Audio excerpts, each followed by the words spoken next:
جو نیتن یاہو ہے بے اعتبار ہے. سپوزنگ وہ آیا تھا وہاں سیکرٹ وزٹ پہ اور تم اوپن کیوں کر رہا ہے؟ وہ نہیں بتانا چاہ رہی. مجھے نہیں پتا آیا یا نہیں. یو اے ای تو کہہ رہا آیا ہی نہیں. پتا ہے کیا اس نے ووٹ جیتنے ہیں. وہ ووٹ جیتنے کی خاطر ہر بندے کو بٹرے کر رہا ہے. وہ بٹرے کر رہا ہے. اگر اس کی یو اے ای سے انڈرسٹینڈنگ تھی تو وہ ثابت کرنے کے لیے کیونکہ اسرائیل میں اس پہ اٹیک ہو رہے ہیں کہ اس نے ملک کو آئسولیٹ کر دیا ہے, بیڑا غرق کر رہا ہے ہمارا یہ وہ, تو وہ یہ کہہ رہے نہیں میرے تو بڑے اچھے تعلقات ہیں, میں تو سیکرٹ وزٹس بھی پے کرتا ہوں. تو میرا خیال ہے یو ای کو بھی اندازہ ہوا کہ تو بڑا سخت بے اعتبار آدمی ہے. اس نے اپنی سیاست کری, ہم پہ بھی حملے شروع کر دی. اگر ایران پہ واقعی اس قسم کی جنگ امپوز کی گئی جیسے پریزیڈنٹ ٹرمپ کہہ رہے تھے کہ یہ جی اینڈ آف سویلائزیشن ہے اور گریں گے تو ابھر نہیں سکیں گے, اگر اس قسم کا حملہ ہوا تو ایک تو وہ دوسرا میں بند ہو جائے گا ریڈ سی والی جو انٹرنس ہے. اس کے علاوہ جو مسئلہ آئے گا ایران کس قسم کے حملے کرے گا.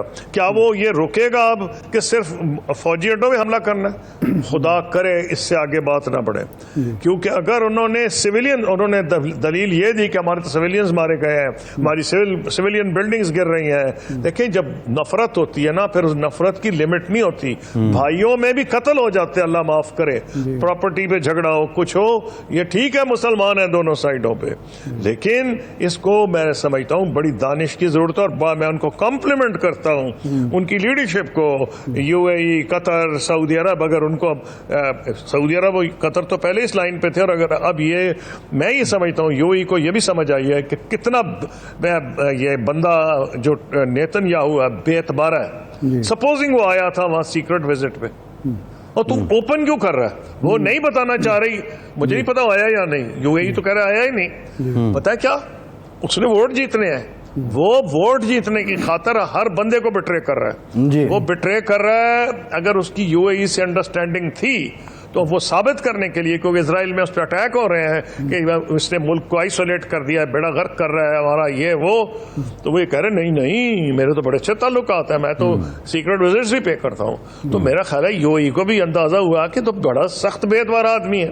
اس نے اپنی سیاست کری, ہم پہ بھی حملے شروع کر دی. اچھا مجھے نہیں پتا وہ گیا تھا یا نہیں کیونکہ یو ای گورنمنٹ ڈینائی کر رہی ہے, اور ہمیں یو اے ای سے بڑا سینسٹیو ہونا چاہیے کیونکہ ہمارا پرانے ان سے رشتے بہت گہرے ہیں. اب ہم آ جاتے ہیں امریکہ میں کیا پریشر ہے. امریکہ میں جو پریشر ہے پریزیڈنٹ ٹرمپ پہ, اگر یہ نہ ہوتا مڈ ٹرم الیکشن تو مجھے تو بڑا ڈر ہے. پھر اس کی میں وجہ بتا دوں.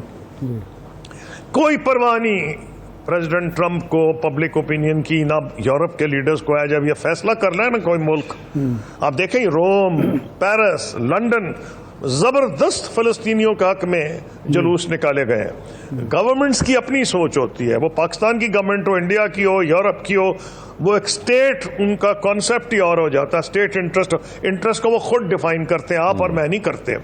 تو وہاں اتنا سٹرانگ اوپینین تھا, باوجود اس کی انہوں نے نہیں پرواہ کی. ٹرمپ صاحب پہ اگر یہ پریشر نہ ہوتا مڈ ٹرم الیکشن کا تو مجھے خطرہ یہ ہے, مجھے یہ ڈر ہے کہ اگر ان کو ڈر نہ ہوتا, آپ نے پڑھا لنڈزے گرہم صاحب کا بیان اگلے دن. لنڈزے گرہم وہ سینیٹر ہیں جو پرو پاکستان تھے جب ہم ان کے ساتھ تعلقات اچھے تھے. اب نظر یہ آ رہا ہے کہ پاکستان کو بھی وہ اسرائیل کی نظر سے دیکھ رہے ہیں. اب دیکھیں نا اسرائیل کی اسٹرانگ گراس روٹ سپورٹ ہے کہ اگر پریزیڈنٹ ٹرمپ کو یہ خطرہ نہ ہوتا کہ الیکشن میں قیمتیں بھی بڑھ رہی ہیں, صرف یہاں نہیں بڑھ رہی, بنگلہ دیش, انڈیا, پاکستان کی بات نہیں کر رہا, نہ کوریا, نہ جاپان کی, نہ یورپ کی, اب پرائسز بڑھ رہی ہیں امریکہ میں, ان کا بیس ہل گیا ہے.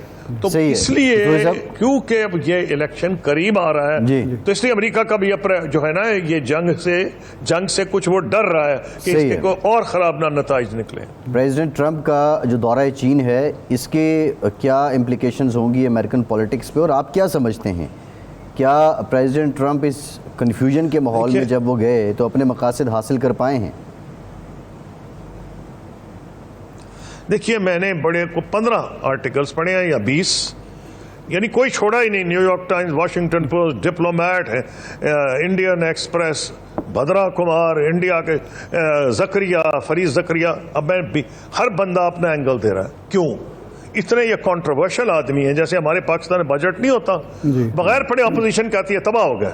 گورنمنٹ کہتی ہے کمال کا بجٹ ہے, چاہے انہوں نے کتاب کھولی بھی نہیں ہوتی, وہ بس اب کمال ہو گیا. وہاں یہ ہو رہا ہے کہ جو ٹرمپ کے مخالف ہیں, چاہے نیو یارک ٹائمز فلاں, وہ بیکار سا چوزا بن گیا, اس کے سامنے گھبرا گیا پریزیڈنٹ جی کے.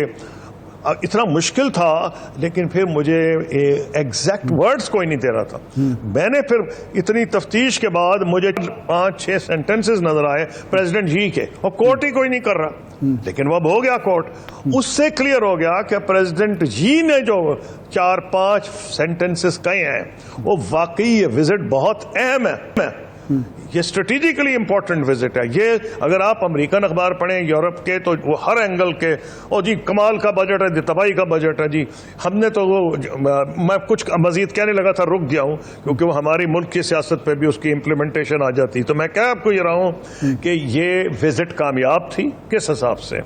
لیکن دنیا کو اس میں انٹرسٹ ہے, اور آج فرید زکریا نے بہت لمبا اس پہ مضمون لکھا ہے. فرید زکریا وہ شخص ہیں جو وہاں کے CNN میں بھی ان کا ریگولر پروگرام ہے, کتابوں کے مصنف ہیں, اور وہ وہاں کے ٹاپ انٹلیکچوئلز میں شامل ہوتے ہیں. انہوں نے یہ کہا ہے کہ میں نے ٹرمپ کی کبھی تعریف ہی نہیں کی, میں اس پہ بھی مخالف تھا, اس پہ بھی مخالف تھا, یورپ کے ساتھ جو ٹریٹمنٹ اس سے بھی مخالف تھا, ملک میں جو کر رہے ہیں اس سے مخالف ہوں, لیکن ماننا پڑے گا. یعنی وہ بھی ان کے موترف ہو گئے ہیں. تو میرا اپنا کہنا یہ ہے کہ جو ٹرمپ کی وزٹ ہے بنیادی طور پر امریکن اور چائنیز انٹرسٹ کو لک آفٹر کر رہی ہے. پھر اگلا مسئلہ ہے, لوگ پوچھتے ہیں ایران پہ کیا اثر ہوگا, کیا چائنا نے ابینڈن کر دیا؟ Not at all. جب ان کی اپنی وزٹس تھیں, ان کے لیے ایشوز کا امپورٹنٹ ہے. ان کا ایشو تھا ٹیرفز کا, ٹیرفز پہ لگتا ہے سیٹلمنٹ ہوئی ہے ان کی آپس کی. پھر ان کے ایشو تھے کہ جی کوآپریشن ان ہائی ٹیکنالوجی, اس میں جو چپس تھے, ایڈوانس چپس, وہ جو سیمی کنڈکٹرز, کیا وہ چائنا اس میں کو اجازت دیں گے؟ وہ ہو گیا. تو میرا کہنا یہ ہے اس میں ایران کا ڈیفینیٹلی ذکر آیا ہے, لیکن چائنا نے کیا کہا ہے پبلکلی؟ پریزیڈنٹ ٹرمپ جو مرضی کہتے ہیں, چائنا نے یہ کہا ہے کہ ہم نے بتا دیا ہے کہ یہ نیگوشیٹڈ سیٹلمنٹ ہے, اور نمبر 2 آپ نے ہرمز کھلنا چاہیے سب کے لیے. یہ تو بڑے پہلے دن سے کہے جا رہے ہیں. تو میرا اپنا پوائنٹ یہ ہے کہ پریزیڈنٹ ٹرمپ کی وزٹ سے لنک کرنا کہ ایران پہ کیا اثر ہوگا, کوئی برا اثر نہیں ہوگا, کیونکہ اب جو پوٹن صاحب اور وہ بھی ملے ہیں پریزیڈنٹ جی, کلیئر ہو گیا ہے کہ بھائی اب آپ جاپان ان سے ناراض, کوریا ان سے ناراض, آسٹریلیا ان سے ناراض ہو گیا, وہاں سے انہوں نے انٹرسیپٹرز منگوا لیے, وہاں سے میزائلز منگوا لی, سوائے جاپان کے جس نے فیصلہ کیا اچھا ہم اپنا ڈیفنس بجٹ بڑھا دیں گے. وہ امریکن پہ اعتبار نہیں رہا, وہاں سے انہوں نے ایئر کرافٹ کیریئر بلا لیا, وہاں سے انٹرسیپٹرز اٹھوا لیے, اور سارے نظر کر دیے کس کے, یو اے ای اور سعودی عرب کے ڈیفنس کے لیے نہیں, اسرائیل کے ڈیفنس کے لیے کیے ہیں. وہ اندھے تو نہیں ہے, نظر سب کو آ رہا ہے. تو میرا کہنا یہ ہے کہ جو یہ بہت بات کرتے تھے کہ ہم تو چپیوٹ ٹو ایسٹ ہو گیا, اوباما صاحب نے کہا, انہوں نے کہا China is the main thing. India پھدک کے آ رہا تھا کہ ہم آپ کے جناب اعلیٰ ہیں اس علاقے میں, ہم چین کے آسٹریلیا کو بھی پھدکایا جا رہا تھا کہ تمہیں یہ سب مرین فلیٹس دیں گے, اور کہا یہ جا رہا تھا کہ انڈیا آسٹریلیا وغیرہ مل کے چین کا مقابلہ کریں گے. وہ تو بیڑا غرق ہو گیا ساری اسکیم کا, کیونکہ جب وہ کہتا ہے کہ میں تو بات ڈائریکٹ پریزیڈنٹ جی سے کرتا ہوں جتنی انہوں نے تعریف کی ہے, اور جس تعظیم کے ساتھ بیٹھے تھے, آپ بھی ان کے ٹرمپ صاحب کی شکلیں, ان کے الفاظ, سینٹنسز دیکھتے ہیں, بڑی تعظیم سے بیٹھے ہوئے تھے. کوئی انہوں نے الٹا سیدھا لفظ نہیں بولا. اس کا مطلب جب الٹے سیدھے لفظ بولتے ہیں تو یہ نہیں کہ ان کے منہ پہ کوئی چیز صحیح آ نہیں سکتی, وہ جان بوجھ کے بولتے ہیں, دبانے کے لیے بولتے ہیں.